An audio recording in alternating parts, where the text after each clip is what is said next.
Hello friends, welcomes to Kanaka சமையல். இன்றைக்கி நாம் என்ன பார்க்க போகிறோம் அப்படின்னு பார்த்தீங்கன்னா, சூப்பரான யம்மியான டேஸ்டான ரொம்ப ரொம்ப ஹெல்தியான பொட்டேட்டோ ஆம்லேட் எப்படி செய்யலாம் அப்படிங்கிறத நம்ம இன்றைக்கி பார்க்க போகிறோம். வாங்க வீடியோக்குள்ளே போகலாம்.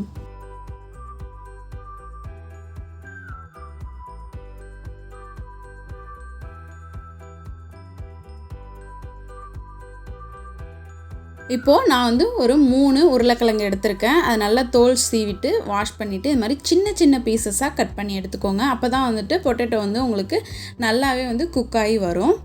அடுத்து வெங்காயம் பார்த்துக்கிட்டிங்கன்னா 2 பல்லாரி வெங்காயம் எடுத்திருக்கேன். அதையும் நல்லா சின்ன சின்ன பீசஸாக கட் பண்ணி எடுத்துக்கோங்க. எந்த அளவுக்கு உங்களால் சின்னதாக கட் பண்ண முடியுதோ அந்தளவுக்கு சின்னதாக கட் பண்ணி எடுத்துக்கோங்க. அடுத்து பச்சை மிளகாய், நான் 2 பச்சை மிளகாய் சேர்த்துருக்கேன். காரத்துக்கு நான் பச்சை மிளகாய் மட்டும்தான் சேர்த்துருக்கேன். நீங்கள் வேணும்னா பெப்பர் சேர்த்துக்கலாம், இல்லை கொஞ்சம் காரம் கூட இருக்கலாம் அப்படின்னு நினச்சிங்க இன்னும் ஒரு பச்சை மிளகாவும் சேர்த்துக்கலாம். அதையும் இது மாதிரி சின்ன சின்னதாக கட் பண்ணி எடுத்துக்கலாம். இப்போது நான் ஒரு பேன் வச்சுருக்கேன். பேன் நல்லா ஹீட் ஆனதுக்கப்புறமே எண்ணெய் சேர்த்துக்கலாம். எண்ணெய் அளவு பார்த்தீங்க அப்படின்னா, இப்போ நீங்கள் 1 கப் அளவுக்கு வெங்காயம் எடுத்துருக்கீங்க அப்படின்னா அதில் ஒரு 1/4 கப் அளவுக்கு எண்ணெய் ஊற்றிக்கோங்க. அது கரெக்டாக இருக்கும். வெங்காயத்தை நம்ம ஃபஸ்ட்டு அந்த எண்ணெயில் வதக்கிக்கலாம். எந்த கப்பால் நீங்கள் ஆனியன் போடுறீங்களோ அதால் 1/4 கப் அளவுக்கு எண்ணெய் ஊற்றிக்கோங்க.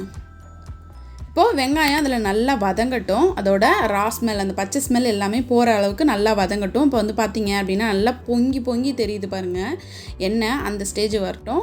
இப்போது நாம் கட் பண்ணி வச்சுருக்க உருளைக்கிழங்கை இதிலே சேர்த்துக்கலாம். இதையும் சேர்த்து நல்லா வதக்கிக்கோங்க. இப்போது இந்த எண்ணெயிலே பார்த்தீங்க அப்படின்னா உருளைக்கிழங்கும் நல்லாவே உங்களுக்கு குக் ஆகிடும், ஆனியனும் நல்லாவே குக் ஆகிடும். எந்த அளவுக்கு நீங்கள் நல்லா வதக்கி எடுக்கிறீங்களோ அந்தளவுக்கு இது நல்லா குக் ஆகிருக்கும். உங்களுக்கு டேஸ்ட் நல்லா சூப்பராக வரும்ங்க. இப்போது கலரே நல்லா சேஞ்ச் ஆகிருக்கு பார்த்தீங்களா, நம்ம போட்டதை விட கலர் நல்லா சேஞ்ச் ஆகிருக்கு. ரொம்பவே குக்காயும் வந்திருக்கு. எண்ணெய் இன்னமும் இருக்குது பாருங்கள். இந்த மாதிரி தான் இருக்கணும். இந்த மாதிரி இருந்துச்சுன்னா தான் நீங்கள் செய்கிற டிஷ்ஷு கரெக்டான பதத்தில் உங்களுக்கு வரும். நம்ம கட் பண்ணி வச்சுருக்க பச்சை மிளகாவை கடைசி ஸ்டேஜில் சேர்த்து நல்லா மிக்ஸ் பண்ணி வச்சிடலாம். அது கொஞ்சம் நேரம் ஆறட்டும். அதுக்குள்ளே நாம் முட்டையை உடச்சி ஊற்றிக்கலாம். நான் இன்றைக்கி ஒரு 5-6 முட்டை எடுத்திருக்கேன். 6 முட்டையுமே உடச்சி ஊற்றிக்கலாம். நான் சொன்ன அளவுலேயே நீங்கள் ஆட் பண்ணிங்க அப்படின்னா கரெக்டான ஆம்லேட்டாக உங்களுக்கு கிடைக்கும்.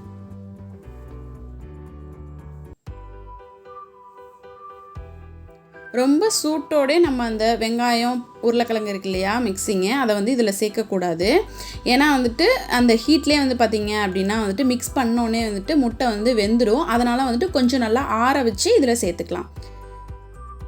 இப்போ முட்டையை நல்லா அடித்தாச்சு. இதில் கொஞ்சமாக கருவேப்பிலை சேர்த்துக்கோங்க. ஒரு 1/2 டேபிள் ஸ்பூன் அளவுக்கு உப்பு,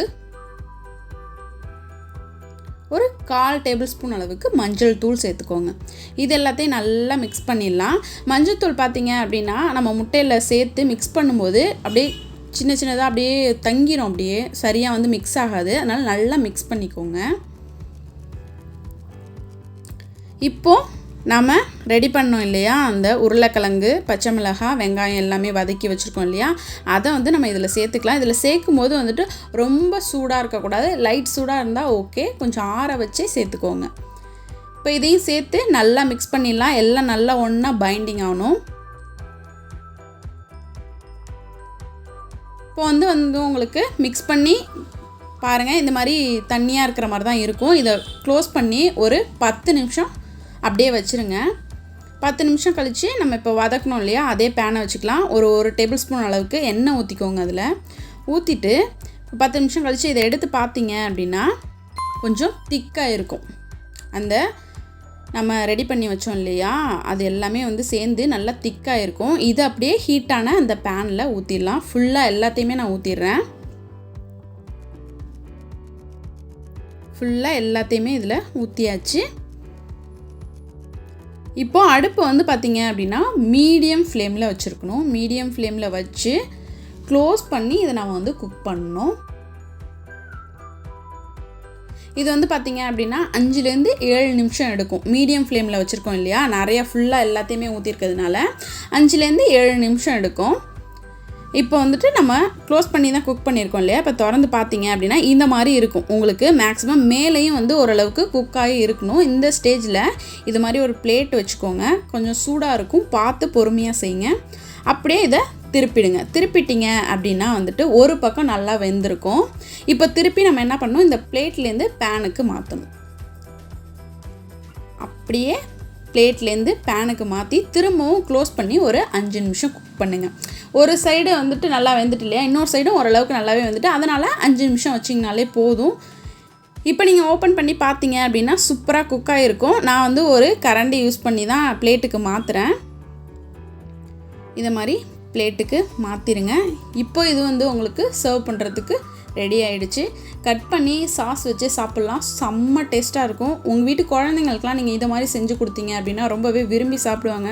உங்களுக்கு வந்து இது ஆம்லெட் மாதிரியே இருக்காது, செம்ம டேஸ்ட்டாக இருக்கும், அவ்வளோ சூப்பராக இருக்கும், ரொம்ப ரொம்ப ஹெல்த்தியாகவும் இருக்கும். கண்டிப்பாக எல்லாருமே ட்ரை பண்ணி பாருங்கள். இந்த வீடியோ உங்களுக்கு பிடிச்சிருந்துச்சுன்னா லைக் பண்ணுங்கள், ஷேர் பண்ணுங்கள், கமெண்ட் பண்ணுங்கள். மறக்காமல் எங்கள் சேனலுக்கு சப்ஸ்கிரைப் பண்ணுங்கள். கூடவே பக்கத்தில் இருக்க பெல் பட்டனை ப்ரெஸ் பண்ண மறந்துடாதீங்க. Thank you friends.